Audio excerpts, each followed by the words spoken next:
मराठी साहित्य स्पर्धा मंच आयोजित वसंत ऋतुविशेष भव्य कथा अभिवाचन स्पर्धा 2026 सादर करत आहे एक कथा जिचे नाव आहे एका लग्नाची चौथी गोष्ट.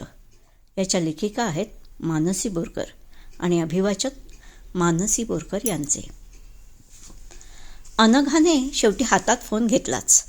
माईचा नंबर सवयीप्रमाणे लावला गेला. हॅलो, पलीकडून आवाज आला माईचा. अगं मी बोलते अनघा. काय झालं? अगं असं काय करते माई? अशी घाबरल्यासारखा का आवाज येतोय? काय नाही, होतं असं कधी कधी मला. बरं बोल गं पुढे. अगं आज आप्पांना कसं वाटतंय? ठीक ना? हो मी ना एकदम मजेत आहे. देते फोन आप्पांकडे. असं म्हणतच माईने फोन आप्पांकडे दिला. अगं काय अनघे, माईला एकटीलाच फोन करायचा का? मला नाही वाटतं. अहो आप्पा तसं नाही हो, मला वाटलं तुम्ही आंघोळीला वगैरे गेलात की काय. नाही गं, आत्ता जाणार आहे मी. तुझ्या माईकडून जरा तेल लावून घेतो म्हणतोय. घेऊ ना? इश्श, हे काय हो आप्पा, हे काय विचारणं झालं का? बरं फोन ठेवतो, नाहीतर उमा पळून जाईल कुठेतरी. काय पळून? पण अनघाने वाक्य पूर्ण करायच्या आतच त्यांनी फोन ठेवून दिला होता. त्या दिवशी माई सांगत होती तसंच असेल का अजून वागत आप्पा तिच्याशी? मनात कुठेतरी चिंता जाळं विणायला लागली.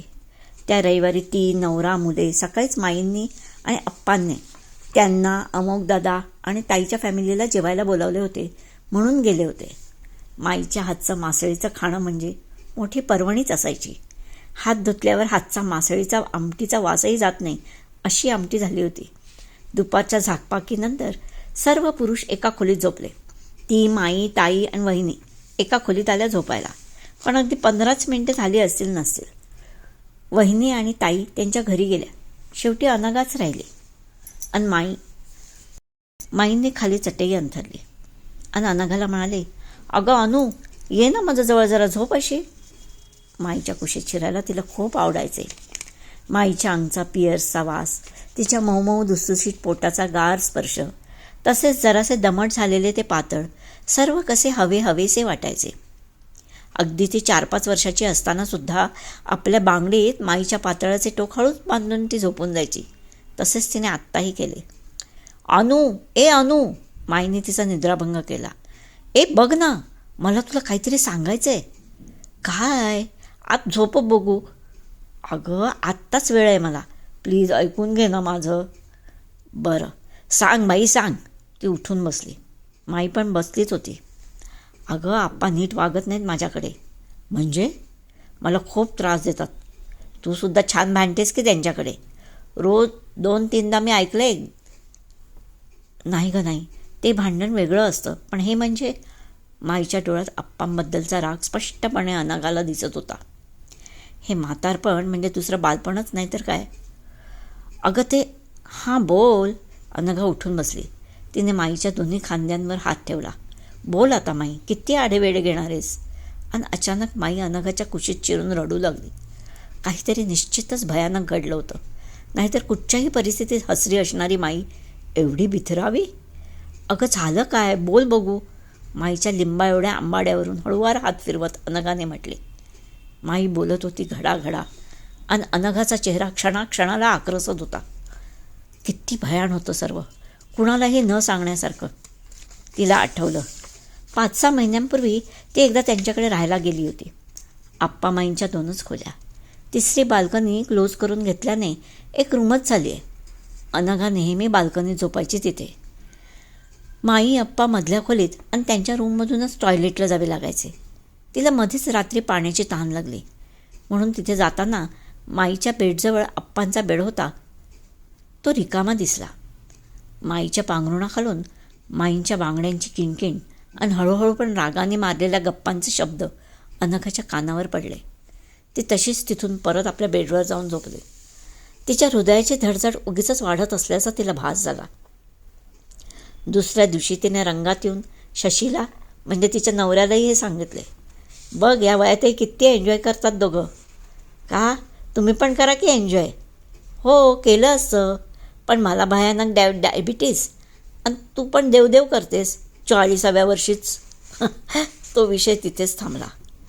पण तो परत उसळून असा समोर यक्ष प्रश्न म्हणून उभा राहील असं वाटलं नव्हतं. अनघाला सर्व सांगताना माईला कसंनुसं होत होतं. माईंचं आणि आप्पांचं खरं तर लव्ह मॅरेज. 50 वर्षांपूर्वी दोघांच्या घरून विरोध असतानाही दोघांनी जवळजवळ पळून जाऊनच केलं लग्न. मोठी अलका, मधला अमोग आणि धाकटी अनघा.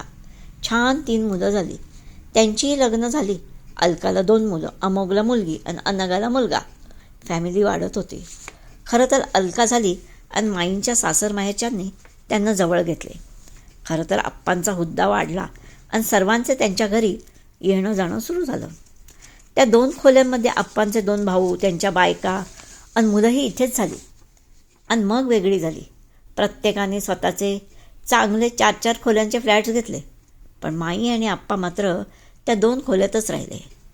त्यांची स्वतःची मुलंही स्वतंत्र झाली, वेगळी झाली. पण माई आप्पा त्यांच्यामध्ये आले नाहीत.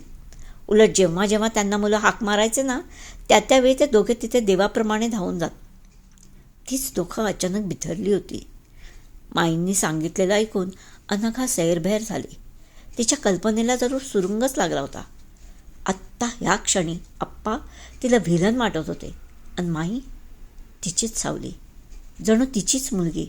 माई तिला बिलगून स्पुंदत होती. अनुच्या हातांनी तिला धीर मिळत होता. सांगू का मी ताईला? नको नको, आत्ता नको, तुझ्या पाया पडते बाई, पुठ्ठे गवगवा नको, मीच मग कधीतरी सांगेन तिला. अगं मग म्हणजे केव्हा? सांग नाही तर. पण बरं, असा पुटपुटत माई गप्पा बसली. कारण एवढ्यात अप्पांनी एंट्री मारलीच. अहो राणी सरकार, चहा देणार का? चहा आम्हाला? हो देते, असं म्हणत गुस्सातच माई आत गेली. बघितलंच नानू कशी वागते ती उमा माझ्याकडे. का वागते की चांगली? तुम्ही उठ म्हणालात की उठते, बस म्हणालात की बसते. हो पण काही दे म्हटलं की नकार घंटाच असते तिची. आणखीन काय द्यायला पाहिजे तुम्हाला पप्पा? सर्व तिचं आयुष्य तर तुमचंच आहे की. 50 वर्ष तुमचीच सेवा करते ती बिचारी. हां हां हां, बिचारी नको म्हणूच तिला. भारी डॅम्बिस आहे. प्रेमाचं नाटक माझ्यावर आणि मिळते दुसऱ्याला. हां म्हणजे आम्हालाच ना. अनघाने ते संभाषण तिथेच थांबवले. मला तुला सांगायचं आहे अनु, जरा थांब इथेच. काय? उमेचं अफेअर आहे. काय माहिती आहे का तुला? कुणाबरोबर माहिती आहे? दीपक बरोबर. काय? अहो आप्पा, असं सांगताना तुम्हाला काहीच कसं वाटत नाही हो? बघ तुलाही तसंच वाटलं ना? हे बघा आप्पा, तुम्ही सांगितलं आणि आम्ही ऐकलं. हे दिवस आता संपले. आम्ही आमच्या बुद्धीवर घासल्याशिवाय काही गोष्ट स्वीकारत नाही. आप्पा, तो दीपक आमचा चुलत भाऊ, तुमचा सख्खा पुतण्या, 5-6 महिन्यांपूर्वी स्वतःच्या बायकोला घेऊन तुमच्याकडे आशीर्वादाला आला होता. माहीत नाहीत का मला? मी होते तेव्हा इथेच. आता अमेरिकन संस्कृती त्याच्यातही रुजली हळूहळू.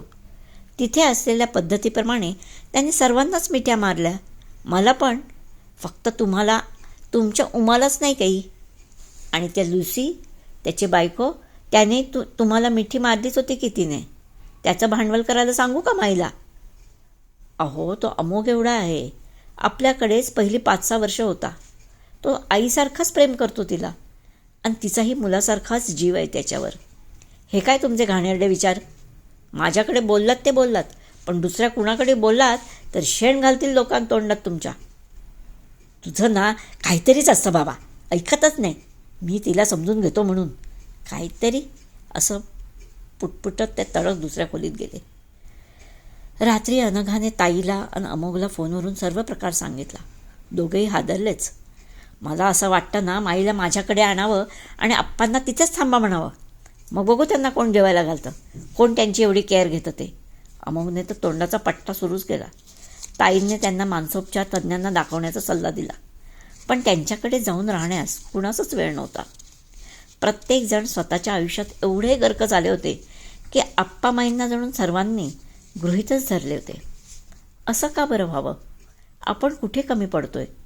अनघा मनात चिंतेचे जाळे विणतच राहिली. 2-3 दिवसांनी ती सकाळी घरून ऑफिसात चालली होती. चर्चगेट फास्ट लोकलसाठी अंधेरी प्लॅटफॉर्मवर उभी होती. अचानक तिचे लक्ष शेजारील जीन पॅन्ट घातलेल्या तरुणीकडे गेले. अय्या, अगं अनघा कशी आहेस? अरे स्मिता, काय म्हणतेस? इथे कुठे? अगं मी USA ला होते ना, पण आता परत मुंबईला आले. तिथे भरपूर कमवलं. शेवटी कुठे स्वतःवर लिमिट घालायची ते प्रत्येकाने ठरवावं आपापलं. तुझे मिस्टर आणि मुलगा ते दोघेही तिथेच राहणार आहेत सध्या तरी. कदाचित 5-6 वर्षांनी इथे येतीलही. स्मिता, पूर्वीची स्मिता अगदी तशीच होती. आत्ताही अगदी 20-25 वर्ष झाली असतील कॉलेज संपून. पण स्मिताचा उत्साह म्हणजे, अगं इथे काय करतेस तू? अगं तुला माहीतच आहे, मी काउन्सेलिंगमध्ये PhD करत होते. पण USA जाऊन मी सिनियर सिटीजनच्या काउन्सेलिंगमध्ये रिसर्च केले. प्रत्येक केस मला नवीन जगण्याचा अर्थ देते. I am very happy. माझं आवडतं क्षेत्र.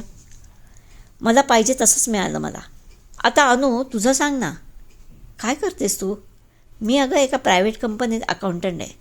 मला एक मुलगा आहे, तो MBA करतो आहे आणि माझा नवरा CA आहे. किती वर्षांनी भेटलो गं अनु. असं वाटतं जणू मधली वर्ष नाहीशीच झालीत. अरे हो, माई अप्पा कसे आहेत? ठीक. तुझे मॉम डॅड?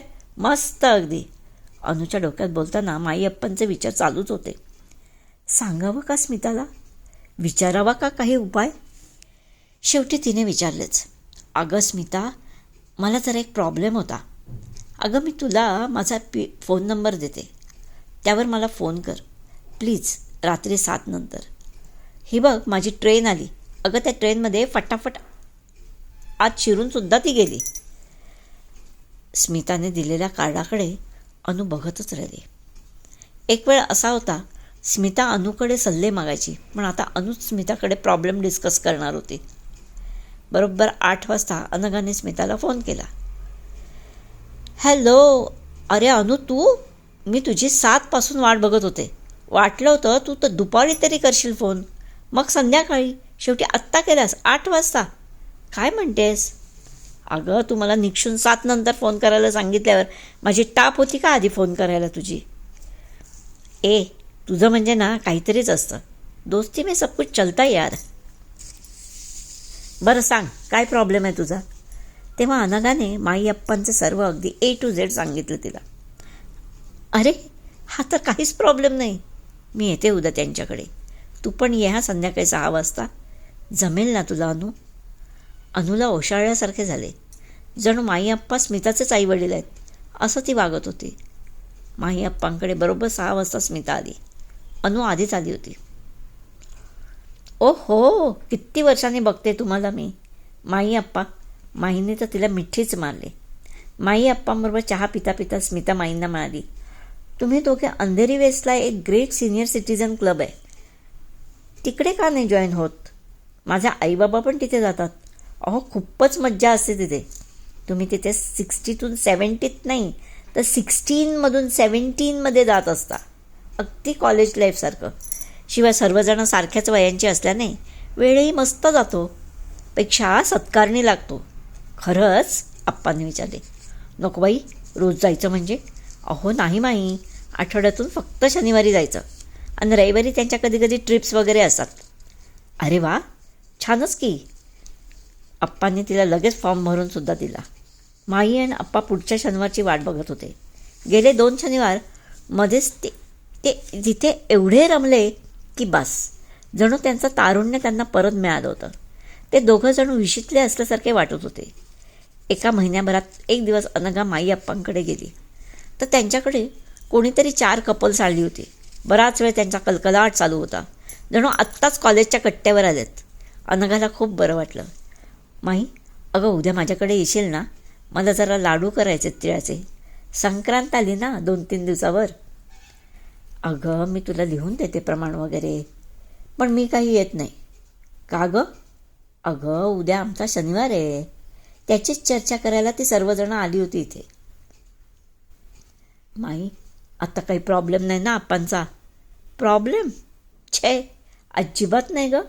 उलट आमचा 14 जणांचा एक छान ग्रुप झाला आहे. त्या स्मिताचे आईबाबा पण आमचे फ्रेंड आहेत बरं का. बरं झालं त्या स्मिताने इथे आम्हाला आणलं, नाही तर काय झालं असतं देव जाणे. अगं आप्पांचा काहीच प्रॉब्लेम नव्हता.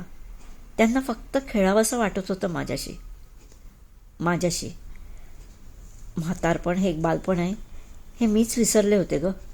पण आता अगदी सर्व गोष्टी लख्ख कळल्या. स्मिताला थँक्स सांग माझा. अनघा माईकडे बघतच राहिली. पूर्वीची साधीसुधी माई तिला आता मुंबईकरीण माई वाटू लागली. उगीच तिच्या मनाची घालमेल झाली. छे, आपण किती स्वार्थी होत चाललो आहोत. आपले लाडू वळायला ती येत नाही म्हणून राग येतोय मला. मी आता बहुतेक जगाच्या पाठीमागेच राहते का? तिच्या डोक्यात असे विचार येतच होते. इतक्यात माई छान पंजाबी ड्रेस घालून आली होती. अरे वा माई, छान दिसतेस तू खूप. आणि तुझे आप्पा? असे म्हणत माई आप्पांना म्हणत होती, अहो तुमचे ते केस विंचरताना पुढे देवानंदसारखा कोंबडा काढायला विसरू नका. तुम्ही हँडसम दिसता. माई, तूच का ती? अनघाचे शब्द जणू तिथेच थांबले. माईच पुढे म्हणाली, अगं आमच्या उद्याच्या प्रोग्रॅमसाठी खायला आणायची पाळी आमचीच आहे. त्या कोपऱ्यावरच्या वैद्याला ऑर्डर दिली आहे लाडू आणि चिवड्याची. अनघाला आता धक्क्यावर धक्के बसत होते. इतक्यात आप्पा नेहमीप्रमाणे मस्त इस्त्रीचा ब्लू शर्ट घालून आले. चला माई डार्लिंग, चलायचं का आणायला? चला ना. अनघा तू थांबा जरा, आम्ही आलोच अर्ध्या तासात चक्कर मारून. आप्पा घराबाहेर पडलेच होते. मी खाली थांबतो ग, तू ये सावकाश उतरून. उमे, आप्पा म्हणाले माईला. जाता जाता माई अनघाला मात्र म्हणाली, अगं तू म्हणशील मी आले आणि निघाली, पण आमच्या लग्नाची ही 4थी गोष्टसुद्धा एन्जॉय करायला मिळते हे काय कमी झाले का? आम्ही आलोच. बरंच काही बोलायचं आहे तुझ्याशी. माईचा खुश चेहराच सर्व सांगत होतं. आता त्यांच्या लग्नाची 4थी गोष्ट सुरू झाली होती. ही गोष्ट इथे संपली आहे. धन्यवाद.